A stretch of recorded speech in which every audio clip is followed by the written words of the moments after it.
नमस्कार, SPN9 news देख रहे हैं आप। आपके साथ मैं हूं मानसी जायसवाल। 26 जुलाई को लोकसभा अध्यक्ष ओम बिरला ने अविश्वास प्रस्ताव मंजूर कर लिया। तमाम विपक्षी पार्टियों द्वारा लाया गया अविश्वास प्रस्ताव यहां पर लोकसभा अध्यक्ष ओम बिरला ने मंजूर कर लिया और अब इस अविश्वास प्रस्ताव पर चर्चा होनी है। जी हां, आपको बता दें 26 जुलाई को लोकसभा स्पीकर ओम बिरला ने केंद्र की नरेंद्र मोदी सरकार के खिलाफ अविश्वास प्रस्ताव को मंजूर किया। अविश्वास प्रस्ताव के पेंडिंग रहते हुए राज्यसभा और लोकसभा से विधेयक पारित हो रहे इन विधेयकों की वैधता की कानूनी पड़ताल की जानी चाहिए। दरअसल अविश्वास प्रस्ताव लाया गया है नरेंद्र मोदी की सरकार के खिलाफ, उसके बावजूद यहां पर केंद्र सरकार की तरफ से यहां पर 11 विधेयक राज्यसभा और लोकसभा में पारित किए गए। इसी को लेकर के ओम बिरला ने कहा कि इसकी जांच पड़ताल होनी चाहिए। तो जिस तरीके से यहां पर केंद्र सरकार की मुश्किलें बढ़ती हुई नजर आ रही हैं, कांग्रेस सांसद मनीष तिवारी ने यह मुद्दा उछाला है। इसके बाद कई विपक्षी सांसदों ने लोकसभा स्पीकर ओम बिरला को पत्र लिखकर कहा कि अविश्वास प्रस्ताव पर बहस और मतदान के बिना बिल पास कराकर संसदीय परंपराओं को तोड़ा जा रहा है। लगातार इस अविश्वास प्रस्ताव को लेकर के यहाँ पर चर्चाएं जो है वो तेज होती हुई नजर आ रही हैं। लोकसभा देश के लोगों की नुमाइंदगी करता है, यहाँ जनता के चुने प्रतिनिधि बैठते हैं, इसलिए सरकार के पास इस सदन का विश्वास होना जरूरी है। सरकार के पास लोकसभा में बहुमत है या नहीं, ये जांच करने के लिए अविश्वास प्रस्ताव का नियम बनाया गया है। ये प्रस्ताव लाने के बाद सदन में इस पर बहस होती है, सरकार उसका जवाब देती है। इसके बाद ही अविश्वास प्रस्ताव पास होने के लिए उस पर वोटिंग के समय लोकसभा में मौजूद 50% से एक सांसद के वोटों की जरूरत होती है। संसदीय प्रणाली के नियम 198 में इसका जिक्र किया गया है। तो साफ तौर पर यहाँ पर 26 जुलाई को कांग्रेस ने लोकसभा में मोदी सरकार के खिलाफ अविश्वास प्रस्ताव पेश किया, जिसे लोकसभा स्पीकर ओम बिरला ने मंजूरी दे दी। हालांकि उन्होंने इस प्रस्ताव पर बहस का दिन मुकर्रर नहीं किया। बाद में घोषणा की गई कि 8 से 10 अगस्त के बीच ये बहस होगी।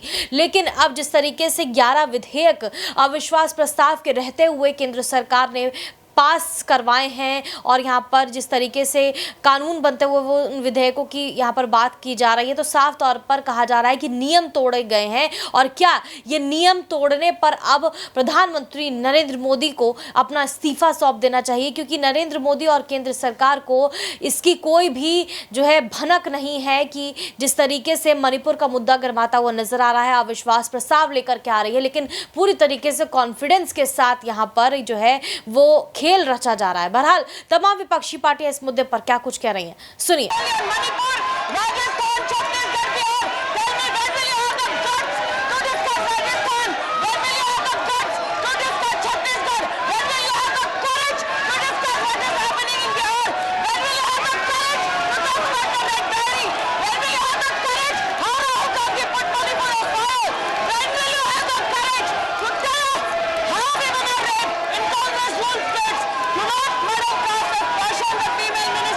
मणिपुर की हालात बड़े संगीन है। आम लोगों के अंदर एक खौफ, एक अनिश्चयता पूरा विराजमान है। हजारों की तादाद में मणिपुर वासी अपने घर बार छोड़कर विस्थापित हो चुके हैं। लोग ये नहीं जानते कि कब अपने घर वापस जाएंगे। खेती बाड़ी सब बंद हो चुके हैं। हजारों की तादाद में घरों में आगजनी हो चुके हैं और दोनों वर्ग के, जैसे कि कुकी और मेथी की दोनों वर्ग के अंदर जो दरार पैदा हो चुके हैं, ये दरार कैसे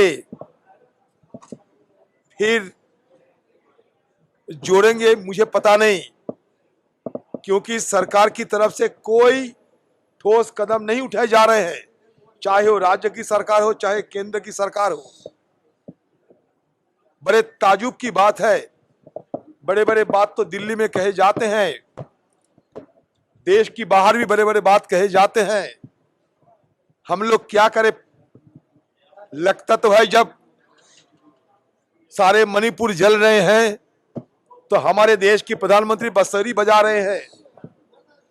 किसी के कोई परवाह नहीं मणिपुर के बारे में। आप जानते हैं लोगों की घर में खाना नहीं है, दवाई नहीं है, बच्चों की पढ़ाई की कोई इंतजाम नहीं है, कॉलेज स्टूडेंट कॉलेज में जाने नहीं पा रहे हैं। सारे मणिपुर में दो गुटों के बीच जो झगड़ा चल रहे हैं, इस झगड़ा से इनको वापस लाने के लिए कोई कोशिश नहीं किए जा रहे हैं। बिल्कुल सरकार सारे चीजों पे आंख बंद करके बैठे हुए हैं। ये मैं सरकार को ये सतर्क करना चाहते हैं, अगर इस तरीके की हालात को वहां चलने दिया जाए तो ऐसा समय आएगी तो सारे चीज हमारा हाथ से निकल जाएंगे। क्योंकि अभी भी एक दूसरे को जरा सा भी यकीन नहीं करते। लगता है कि दो देश बन गए, एक कुकी लैंड और एक मेथी लैंड, अलग अलग देश बन चुके हैं। कोई किसी से यकीन नहीं करते, कोई किसी से संपर्क नहीं रखते। राशन पानी सारे बंद हो चुके हैं। हिल पे कहा जा रहे हैं देश, वहां नहीं जाने से आपको पता नहीं चलेगा। हमारे वहां आज गवर्नर साहिबा से हम लोग मुलाकात किए हैं। गवर्नर साहिबा खुद कह रही थी कि हालात बुरा है। ऑल पार्टी मिलके आप सोचिए, सारे जो गुट है, सारे जो वर्ग है, ये सारे वर्ग की जो नेतागण है, ये सारे वर्ग की नेतागण को एक साथ विचार विमर्श करके आप लोग को समाधान की रास्ता निकलना पड़ेगा। लेकिन सरकार की तरफ से कोई पहल नहीं किया जाता है। मुझे बड़ा तजुब लग रहा है। मान के चलिए, मैं कोई सियासत करने के लिए ये नहीं कह रहे हैं, बिल्कुल नहीं कह रहे। मेरे देश की एक हिस्सा है। कहे जाता था Manipur land of the jewels. आज मणिपुर की हालत देखते हुए आंखों में आंसू आ जाते हैं। हमारे घर की माँ बहनें जिनको बच्चा देने की समय होता है, बच्चा पैदा करने की समय होता है, कोई उनका प्राइवेसी नहीं है, घर नहीं है, रहने की जगह नहीं है। क्या हो रहा है? हम कि यह सभ्य समाज में बस रहते हैं कि नहीं मुझे पता नहीं। ये दिल्ली देखो और मणिपुर देखो, कोई इसमें कोई अंतर, मतलब दो विश्व के अंतर बन चुके हैं। क्या करेंगे? हो ये मुद्दे को लेकर शुरू के दिन से, पहले दिन से हम देश की प्रधानमंत्री की निगाह इसमें डालने की कोशिश की, आग्रह की कि इस मुद्दे को लेकर सदन में चर्चा किया जाए। ये सरकार की नीति टूटे, इसके लिए हम बार बार गुहार लगाते आ रहे हैं। लेकिन सरकार सदन में ये बात नहीं रखना चाहते और इसके चलते एक के बाद एक दिन सदन ठप हो जाते हैं। ये सरकार बहानाबाजी करते हैं कि मणिपुर की मुद्दा एक कानून और व्यवस्था की मुद्दा, लेकिन असलियत ये नहीं है। मणिपुर की मुद्दा के साथ कानून व्यवस्था की सिर्फ कोई सरोकार नहीं है। जरूर कानून और व्यवस्था की मुद्दा है, लेकिन सिर्फ कानून का मुद्दा और व्यवस्था की मुद्दा ये अगर कहे तो इसका साथ हालात की कोई सरोकार नहीं है। मणिपुर की मुद्दा अभी एक जाति दंगा में तब्दील हो चुके हैं। ये जाति दंगा भयंकर आकार धारण कर रहे हैं। मैं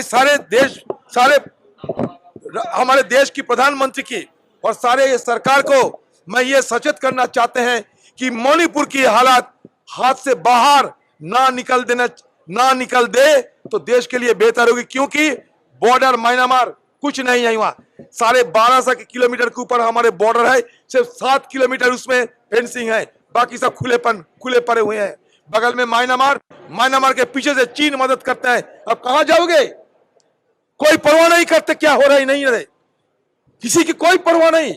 दिल्ली बैठ के खाली बतौलाबाजी कर रहे हैं। यहाँ हमारे ऊपर आरोप थोपना आसान होते हैं, लेकिन मणिपुर को संभालिए। मणिपुर के जो हालात को सुधारने की कोशिश कीजिए।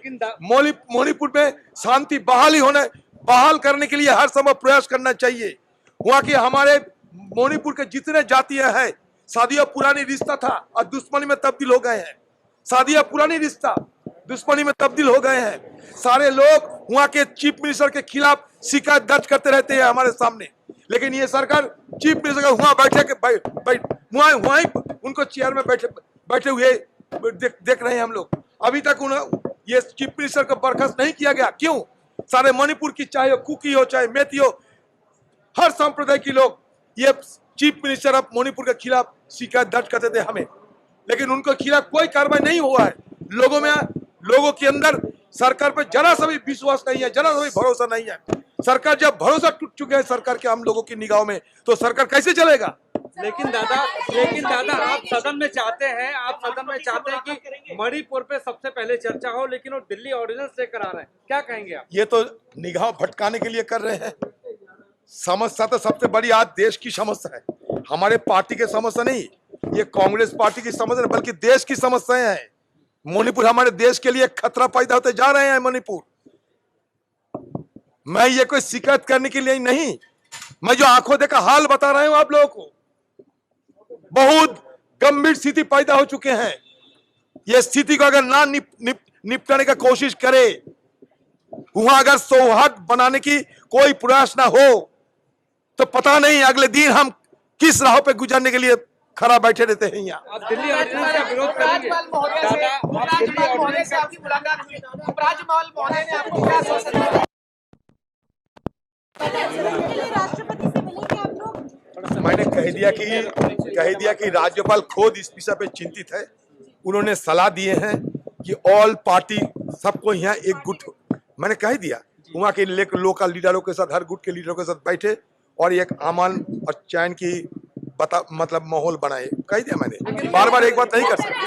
तो देखा आपने किस तरीके से संसद में यहाँ पर हंगामा देखने को मिल रहा है अविश्वास प्रस्ताव को लेकर के। स्मृति ईरानी तिलमिलाई हुई सी नजर आती हैं जब भी मणिपुर का मुद्दा गर्माता हुआ नजर आता है। बहरहाल इस बड़े मुद्दे को लेकर आप क्या सोचते हैं, हमें कमेंट करके जरूर बताएं। देश और दुनिया की तमाम बड़ी खबरों के लिए देखते रहिए SPN 9 न्यूज।